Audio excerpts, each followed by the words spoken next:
बहुत जाइली बहुत गईली हे बबुआ के ना खुश कैली। बहुत जाइली बहुत गईली हे बबुआ के ना खुश कैली। अरे जा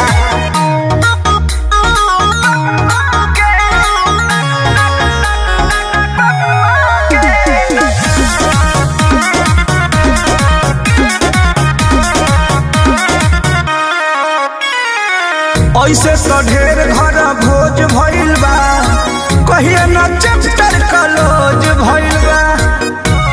ए सुना जा हाँ ऐसे तो ढेर घर भोज भइल बा, कहियो न चैप्टर क्लोज भइल बा। कोनो मिलन न बंद थैली बहुत जाइली बहुत गईली हे बबुआ के ना खुश कैली। बहुत जाइली बहुत